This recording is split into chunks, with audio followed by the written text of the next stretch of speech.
Hello guys, आपको समझाने के लिए थोड़ा समय चाहिए। बस मेरी बात ध्यान से सुने। जो लोग इस वीडियो को देख रहे होंगे वो 100% फिजिक्स में एक अच्छी परसेंटेज बनाने के लिए ही इस वीडियो के थंबनेल पर क्लिक किया होगा। तो आप मुझ पर यकीन कर सकते हैं, मैं आपको फिजिक्स के सभी मोस्ट इम्पोर्टेंट क्वेश्चन बताऊंगा जो बोर्ड परीक्षा में लगातार पूछे गए हैं। तो चलिए वीडियो शुरू करते हैं। नमस्कार दोस्तों, एक बार फिर से एग्जाम मित्रा क्लासेस में आपका स्वागत है। मैं अपनी इस वीडियो में क्लास 12th फिजिक्स के मोस्ट इम्पोर्टेंट शॉर्ट क्वेश्चन इस वीडियो में कवर करूंगा। जो भी आज इस वीडियो में प्रश्न बताऊंगा वो हर साल बोर्ड परीक्षा में आए हुए हैं। तो आपको क्या करना है, सभी प्रश्न को ध्यान से समझना है, ठीक है। तो प्रश्न एक है हमारा, गॉस प्रमेय क्या है? तो इसका आंसर लिखेंगे, इस नियम के अनुसार किसी बंद पृष्ठ, मतलब इस नियम के अनुसार किसी बंद पृष्ठ से गुजरने वाला विद्युत फ्लक्स पाई ई, इसे किससे डिनोट करते हैं? पाई ई से। तो उस पृष्ठ द्वारा परिबंध कुल आवेश Q का 1/ε0 गुना होता है। तो हमारा जो फॉर्मूला बनेगा वो क्या बनेगा? पाई ई इजकल टू Q/ε0। तो जहाँ पे ε0 क्या होता है? निवार्त या वायु की विद्युतशीलता है। तो ये आपका पहला प्रश्न है। इसी तरीके से मोस्ट इंपोर्टेंट क्वेश्चन जितने भी होंगे सभी मैं आपको इस वीडियो के अंत तक बताऊंगा। सेकंड प्रश्न देखेंगे, बहुत ही ज्यादा मोस्ट इंपोर्टेंट है और सभी प्रश्न इसी तरीके से बोर्ड परीक्षा में पूछे गए। सेकंड प्रश्न क्या है हमारा? विभव प्रवणता की परिभाषा दीजिए। तो इसका उत्तर लिखेंगे आप, कैसे लिखेंगे? विद्युत क्षेत्र की दिशा में दूरी परिवर्तन डेल्टा एक्स। क्या लिखेंगे? विद्युत क्षेत्र की दिशा में दूरी परिवर्तन डेल्टा एक्स के साथ विभव परिवर्तन डेल्टा वी। ध्यान से समझना, डेल्टा एक्स डेल्टा वी की दर को विभव प्रवणता कहते हैं। किसकी दर को कहते हैं? डेल्टा एक्स और बटे में डेल्टा वी की दर को विभव प्रवणता कहते हैं। तो इसका फॉर्मूला एक होगा, विभव प्रवणता इजकल टू विभव में परिवर्तन और दूरी में परिवर्तन equal to minus delta V और बटे में डेल्टा एक्स। तो ये हमारा जो फॉर्मूला बनता है, इसी तरीके से आपको बोर्ड परीक्षा में लिखना है। देखो, लिखने के बोर्ड परीक्षा में बहुत ज्यादा नंबर होते हैं, तो आपको बिल्कुल अच्छी से हेडिंग बना के लिखना है, ठीक है। तो ये आपको याद हो गया होगा, विभव परिवर्तन की परिभाषा दीजिए। ये शॉर्ट क्वेश्चन है और ये हर तरीके से 2 या 3 नंबर में पूछे जाते हैं। वेरी मोस्ट इंपोर्टेंट क्वेश्चन है, ठीक है। नेक्स्ट देखेंगे इसी तरीके से वेरी मोस्ट इंपोर्टेंट क्वेश्चन है। नेक्स्ट है हमारा प्रश्न नंबर 3 पे है, संधारित्र की धारिता की परिभाषा दीजिए। वेरी मोस्ट इंपोर्टेंट क्वेश्चन है। इसी तरीके से हर साल बोर्ड परीक्षा में पूछे जाते हैं, ठीक है। तो आपको क्या करना है, अच्छे से रिवीजन करना है। इसका आंसर आप किस प्रकार लिखेंगे आइए जानते हैं। इसका आंसर लिखेंगे, संधारित्र को दिए गए आवेश, क्या? संधारित्र को दिए गए आवेश तथा उसमें उत्पन्न विभवांतर। ध्यान समझना, मेरे हर एक वीडियो को आप पॉज करके देख सकते हैं। जब तक आपको याद ना हो जाए इस वीडियो से नहीं जाना है, क्योंकि इसी वीडियो में आपको सभी आपके प्रश्न याद हो जाने चाहिए, जिससे कि आपको दोबारा वीडियो देखने की और कोई जरूरत नहीं पड़ेगी, ठीक है। तो संधारित्र को दिए गए आवेश तथा उसमें उत्पन्न विभवांतर के आवेश के अनुपात को, ध्यान से समझना, अनुपात को संधारित्र की धारिता को किससे डिनोट करते हैं? सी से। तो याद रखना, संधारित्र की धारिता कहते हैं। तो इसका फॉर्मूला होता है, हमें फॉर्मूला लिखना बहुत जरूरी होता है। संधारित्र की धारिता C इजकल टू Q बटे V। तो ये हमारा जो फॉर्मूला है वो मेन फॉर्मूला, और ऐसे फॉर्मूला न्यूमेरिकल में भी बहुत ज्यादा हेल्प होते हैं। तो आपको न्यूमेरिकल भी थोड़े बहुत तैयार कर लेने हैं, जिससे कि आपको हेल्प ज्यादा होगी, ठीक है। तो प्रश्न 3 आई होप आपको समझ में आ गया। नेक्स्ट हम प्रश्न 4 देखेंगे, वेरी मोस्ट इंपोर्टेंट है। प्रश्न 4 है, ताप वृद्धि के साथ धातु की प्रतिरोधकता, क्या कहा है? प्रतिरोधकता में वृद्धि की व्याख्या कीजिए। तो वृद्धि की व्याख्या कीजिए। तो इसका आंसर लिखेंगे हम बहुत ही आसान तरीके से। इसका आंसर लिखेंगे, ताप में वृद्धि होने से, ध्यान से समझना, ताप में वृद्धि होने से धातु की जो प्रतिरोधकता है वो बढ़ जाती है। ये बहुत विद्यार्थी इसमें कंफ्यूज हो जाते हैं, तो आपको हमेशा की तरह इसे अच्छे से याद कर लेना है, जिससे कि आपको अच्छे से याद हो जाए, ठीक है। तो आपको क्या करना है, इन सभी प्रश्नों को अच्छे से नोट कर लें या इस वीडियो को पॉज करके ध्यान से समझे, जिससे कि आपको दोबारा और किसी का वीडियो देखना ना पड़े। नेक्स्ट प्रश्न देखेंगे, वेरी मोस्ट इंपोर्टेंट है। प्रश्न 5 है हमारा। प्रश्न 5 देखेंगे, मुक्त इलेक्ट्रॉनों के अनुमगन वेग से आप क्या समझते हैं? वेरी मोस्ट इंपोर्टेंट क्वेश्चन है। इसी तरीके से आपको बोर्ड परीक्षा में देखने के लिए मिलेंगे, ठीक है। तो आपको क्या करना है, अच्छे से याद करना है। आपको आंसर कैसे लिखना है वो समझेंगे।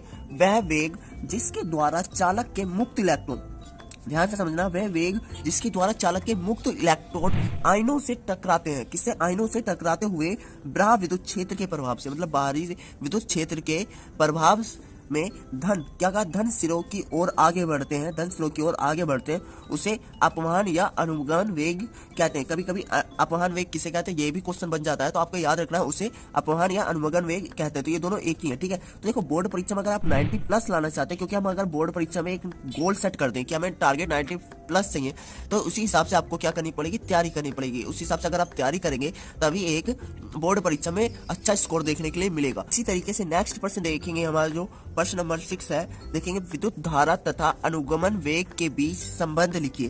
तो इसका आंसर बताना है हमको, बहुत आसान तरीके से हम बताएंगे और इसी तरीके से क्वेश्चन पूछे जाते हैं। तो आपको क्या लिखना है, आंसर में लिखेंगे आप विद्युत धारा तथा अनुगमन वेग में जो संबंध होता है वो I बराबर NE/AVD। तो हम जानेंगे यहाँ पर I क्या है, N क्या है, A क्या है, VD क्या है। तो इसे आपको समझाना पड़ेगा एग्जामिनर को। यहाँ पे लिखेंगे जो N है वो हमारा एकांक आयतन में मुक्त इलेक्ट्रॉन का आएगा, मुक्त इलेक्ट्रॉनों की संख्या, ठीक है, ये समझ में आ गया। नेक्स्ट जो हमारा A क्या है वो अनुप्रस्थ काट का क्षेत्रफल है, ठीक है, अनुप्रस्थ काट का क्षेत्रफल। उसके बाद हमारे पास जो VD होता है वो होता है हमारा अनुगमन वेग। क्या होता है VD, क्या होता है, अनुगमन वेग होता है। और जो E होता है वो इलेक्ट्रॉनों का आवेश होता है। तो इस प्रकार के क्या पूछे जाते हैं हमसे, बहुत ज्यादा न्यूमेरिकल भी पूछे जाते हैं। तो आपको कुछ न्यूमेरिकल जो कल एक बार देख ले, प्रैक्टिस कर ले, क्योंकि अगर आप न्यूमेरिकल प्रैक्टिस करके नहीं जाते तो जो शॉर्ट में भी कभी कभी न्यूमेरिकल पूछे जाते हैं और कभी कभी लॉन्ग में भी न्यूमेरिकल देखे जाते हैं। तो आपको थ्योरी के बेस नहीं जाना है, कुछ चैप्टर के, मैं ये नहीं कह रहा हूँ सभी चैप्टर के आप न्यूमेरिकल याद करें ना, जो चैप्टर इंपोर्टेंट है उस चैप्टर को आपको रिवीजन करके जाना है, जिससे कि आप अच्छे से उन न्यूमेरिकल को भी सॉल्व कर सके। देखो सभी प्रश्न आपको क्या करना है, याद करके जाना है, ठीक है। नेक्स्ट हम देखेंगे प्रश्न नंबर 7 जो हमारा, बहुत आसान तरीके से समझाऊंगा। किसी सेल के आंतरिक प्रतिरोध से क्या समझते हैं, very very most important question है। किसी सेल के आंतरिक प्रतिरोध से क्या समझते हैं, तो आपको आंसर लिखना है सेल के दोनों प्लेटों के बीच, ध्यान से समझना, जो सेल है उसके दोनों प्लेटों के बीच इसने कहा है, तो सेल के आंतरिक विद्युत धारा के प्रवाह, सेल के आंतरिक विद्युत धारा के प्रवाह में धारा आयनों द्वारा उत्पन्न अवरोध, धारा आयनों द्वारा उत्पन्न अवरोध को सेल का आंतरिक प्रतिरोध कहते हैं। तो ये आई होप ये क्वेश्चन ध्यान से समझना, बहुत बार पूछा गया, वेरी मोस्ट इंपोर्टेंट क्वेश्चन है, इसी तरीके से पूछे जाते हैं। तो आपको क्या करना है, अच्छे से समझना है। सेल के दोनों प्लेटों के बीच सेल के आंतरिक विद्युत धारा के प्रवाह में धारा आयनों द्वारा उत्पन्न अवरोध को सेल का आंतरिक प्रतिरोध कहते हैं। तो इंपोर्टेंट पर्सन है। नेक्स्ट पर्सन से ज्यादा मोस्ट इंपोर्टेंट क्वेश्चन है, टर्मिनल विभवांतर किसे कहते हैं, very very most important question, बहुत बार पूछा गया, टर्मिनल विभवांतर किसे कहते हैं, ठीक है। तो आपको उत्तर में क्या लिख रहा है, किसी विद्युत परिपथ के दो बिंदुओं के बीच, किसी विद्युत परिपथ के दो बिंदुओं के बीच एकांक आवेश को प्रवाहित करने में, एकांक आवेश को प्रवाहित करने में किए गए कार्य उन बिंदुओं के बीच टर्मिनल विभवांतर कहते हैं। तो मेरे साथ ही आपको ये प्रश्न याद होने चाहिए, क्योंकि मैं आपको इतने प्यार से समझा रहा हूँ, ठीक है। इसका आपको उसके आगे क्या लिखना है, जो सेल में प्राप्त धारा होगी वो I बराबर E/R प्लस स्मॉल r, ठीक है, ये एक फॉर्मूला बना। और सेल के जो आंतरिक प्रतिरोध होगा वो R बराबर R ब्रैकेट में E/V-1, तो ये सेकंड फॉर्मूला बना। तो देखो इसी तरीके से आपको टर्मिनल विभवांतर किसे कहते हैं, आपको यहाँ तक नहीं, मतलब थोड़ा सा अगर आप इस तरीके से लिखते हैं तो एग्जामिनर आपके जो नंबर होगा वो बिल्कुल भी नहीं काटेगा। तो आपने क्या करना है, अच्छे से रिवीजन कर लेना है, इन सवालों को, क्वेश्चनों को अच्छे से समझ लेना है। ये बार बार रिपीटेड प्रश्न है, ये एक बार भी ऐसे नहीं हुए जो बोर्ड परीक्षा में नहीं आए। मैं आपको जो भी प्रश्न बता रहा हूँ वो बोर्ड परीक्षा में 100% आए हुए हैं, ठीक है। देखो 90 प्रश्न लाना है तो आपको ये प्रश्न तो याद करना ही है। अगर जो लोग सोच रहे हैं 90 प्लस नहीं सिर्फ पास होना है, तो उनके लिए भी ये प्रश्न बहुत ही ज्यादा इंपॉर्टेंट है, ठीक है। नेक्स्ट प्रश्न देखेंगे, वेरी वेरी मोस्ट इंपॉर्टेंट है, प्रश्न नंबर 9 है, किरचॉफ का धारा नियम लिखिए। Very very most important question, बहुत बार बोर्ड परीक्षा में पूछा गया, ठीक है। आपको आंसर कैसे लिखना वो आप ध्यान से समझना। किसी विद्युत परिपथ में किसी भी संधि पर मिलने वाली धाराओं का बीजगणितीय योग शून्य होता है, अर्थात I=0। तो ये आपको डेफिनेशन है, बहुत से विद्यार्थी कंफ्यूज हो चुके हैं, आपको ध्यान से याद करना है। एक बार फिर से आपको बताऊंगा, किसी विद्युत परिपथ में किसी भी संधि पर मिलने वाली धाराओं का बीजगणितीय योग अगर शून्य होता है तो सिग्मा I=0, यही आपको लिखना है, बस आपको नंबर पूरे मिल जाएंगे, एग्जामिनर आपके नंबर नहीं काटेगा, ठीक है। तो नेक्स्ट प्रश्न है, very very most important question है, जो हमारा प्रश्न नंबर 10 है, ठीक है। इसे ध्यान से समझेंगे। एक सेल का विद्युत वाहक बल 2 वोल्ट है, एक सेल का विद्युत वाहक बल 2 वोल्ट है, इस कथन का क्या तात्पर्य है, तो ये हमें बताना है, ठीक है। तो इसका आंसर लिखेंगे एक लाइन में, इसका अर्थ है कि सेल द्वारा दी गई ऊर्जा 2 वोल्ट है। मतलब ध्यान से समझना, एक सेल का जब विद्युत वाहक बल 2 वोल्ट है तो आंसर में भी इसका आंसर क्या होगा, सेल द्वारा दी गई ऊर्जा, यहाँ पे याद रखना, अगर विद्युत वाहक बल 2 वोल्ट है तो इसकी जगह 10 वोल्ट भी हो सकता है। तो आपको क्या लिखना है, तो द्वारा दी गई जो ऊर्जा होगी वो 10 वोल्ट होगी या 2 वोल्ट होगी। तो ये प्रश्न आपको याद होना चाहिए, समझ में आ जाना चाहिए, ठीक है। नेक्स्ट प्रश्न देखेंगे, very very most important question है, बहुत बार पूछा गया है, तो आपको क्या करना है, अच्छे से समझना है। वेरी वेरी मोस्ट इंपोर्टेंट प्रश्न है, ठीक है। इस तरीके से न्यूमेरिकल आते हैं सवाल में। दिए गए चित्र में विद्युत धारा आई का मान ज्ञात करना है। काय का मान ज्ञात करना है, आई का। देखो हमारे पास इस तरीके से चित्र आएगा, इसमें कुछ धाराएं हमारे पास आ रही होंगी और कुछ धाराएं हमारे से पास से जा रही होंगी। तो जो आंसर होगा वो आपको किरचॉफ के नियम से शुरू करना पड़ेगा, क्योंकि इसका जो सॉल्यूशन होता है वो किरचॉफ के नियम से होता है।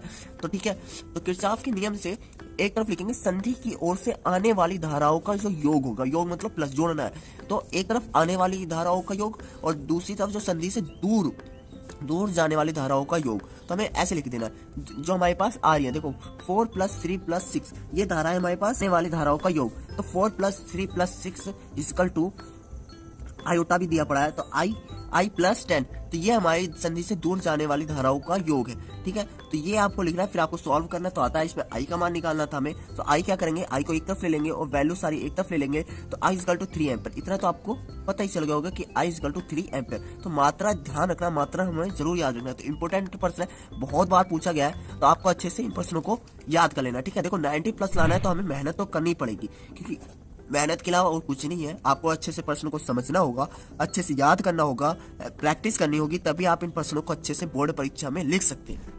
नेक्स्ट प्रश्न देखेंगे इसी तरीके से, बहुत ही ज्यादा मोस्ट इंपोर्टेंट प्रश्न है। किसी धारावाही चालक के कारण उत्पन्न चुंबकीय क्षेत्र के संबंध में बायो-सैवर्ट के नियम का उल्लेख कीजिए।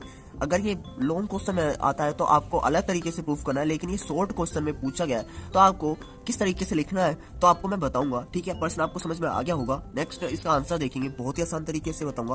बायो-सैवर्ट के नियम के अनुसार, प्रश्न आपको इस तरीके से लिखना है, बायो-सैवर्ट के नियम अनुसार धारावाही चालक, क्या पूछा गया, धारावाही चालक के कारण उत्पन्न चुंबकीय क्षेत्र डेल्टा बी बराबर μ0/4 pi dot I delta L sin theta बटे R स्क्वायर। तो ये क्या होता है, ये हमारा बायो-सैवर्ट मतलब फॉर्मूला होता है, जिसे आपको प्रूफ करने को भी बहुत बार पूछा जाता है। तो इससे आपको जो डेरिवेशन होता है प्रूफ करने का वो भी आपको आना चाहिए, और ये आपको फॉर्मूला याद हो गया होगा, डेल्टा बी बराबर μ0/4 pi dot I delta L sin theta बटे R स्क्वायर, जहाँ पे जो हमारा μ/4 पाई है वो क्या है, अनुक्रमानुपाती नेतांक μ0 निवार्त की चुंबकशीलता है, ठीक है। तो ये very very most important question है, बहुत बार पूछा गया है, तो आपको क्या करना है, अच्छे से इन प्रश्नों को याद कर लेना, ठीक है। नेक्स्ट प्रश्न देखेंगे, प्रश्न नंबर 13 है।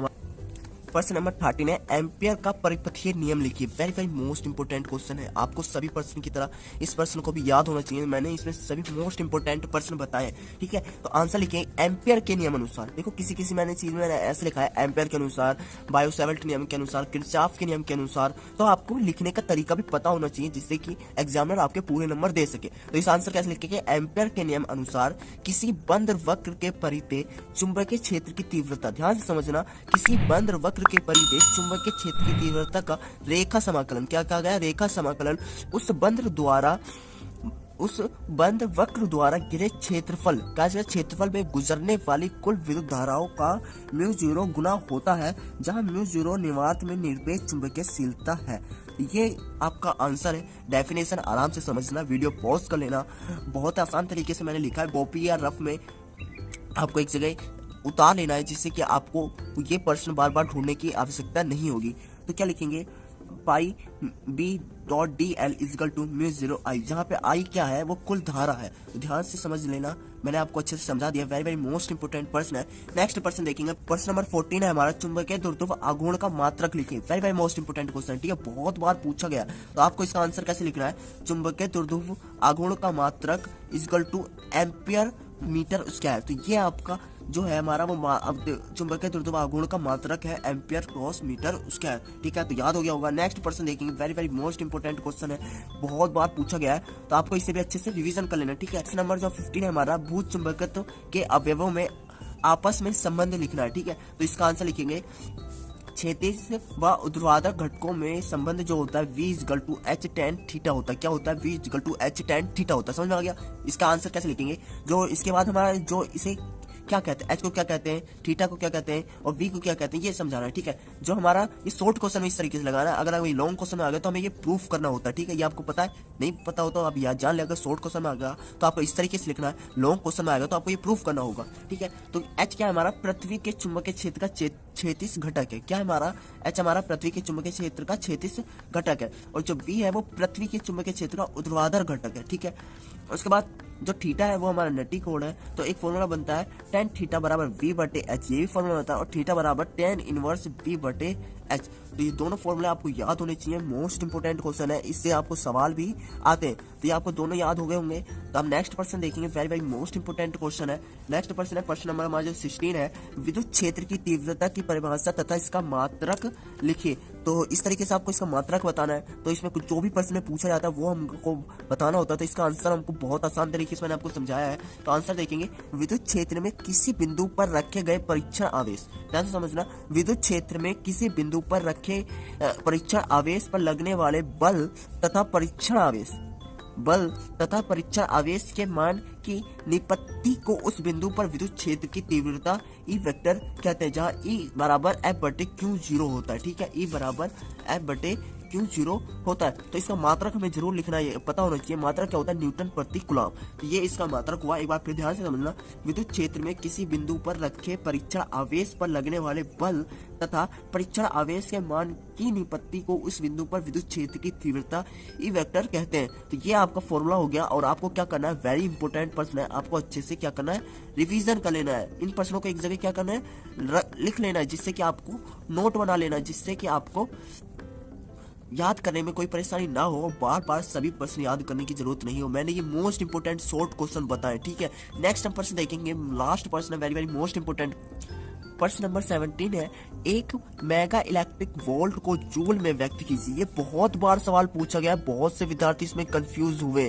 तो एक मेगा इलेक्ट्रॉन वोल्ट में जूल में व्यक्त करना है। तो एक mega electron volt equal to 10 की पावर 6 इलेक्ट्रॉन वोल्ट होता है। तो एक इलेक्ट्रॉन वोल्ट में कितना होता है, 1.6 इंटू 10 की पावर माइनस 19 जूल होता है। ठीक है, समझ में आ गया। एक इलेक्ट्रॉन में हमें पता भी होना चाहिए, एक इलेक्ट्रॉन वोल्ट में 1.6 इंटू 10 की पावर माइनस 19 जूल होता है, और 1 मेगा इलेक्ट्रॉन वोल्ट में 10 की पावर 6 इलेक्ट्रॉन वोल्ट होता है। तो हमें क्या करना है, 1 इलेक्ट्रॉन चाहिए ना, तो हमें को जूल में व्यक्त करना है। तो इक्वल टू 10 की पावर 6, एक इलेक्ट्रॉन वोल्ट में क्या होता है, 1.6 इंटू 10 की पावर 19, तो इक्वल टू 1.6 इंटू 10 की पावर, इससे ये माइनस हो जाएगा, तो माइनस 30 जूल बचा। तो ये आपका लास्ट प्रश्न था। मैंने आपको इसमें इंपोर्टेंट 17 प्रश्न बताए जो लगातार बोर्ड परीक्षा में पूछे गए। देखो 90 प्लस लाना है तो आपको ये प्रश्न सभी याद होने चाहिए अच्छे से। तो आपको सभी इंपोर्टेंट प्रश्न है, मोस्ट इंपोर्टेंट शॉर्ट क्वेश्चन है, ये बहुत बार पूछे गए। तो विद्यार्थी होते हैं वो कंफ्यूज हो जाते हैं कि शॉर्ट प्रश्न इतने सारे हम कौन कौन से याद करें। तो ये आप शॉर्ट प्रश्न याद करके चले जाना, बोर्ड परीक्षा में 90% लाने से कोई नहीं रोक सकता। तो आई होप आपको ये वीडियो बहुत ही ज्यादा पसंद आई है तो लाइक शेयर कमेंट करो, ज्यादा से ज्यादा इसे सभी विद्यार्थियों के पास शेयर करो, क्योंकि आपकी तरह उन्हें भी इंपोर्टेंट प्रश्न चाहिए होगा।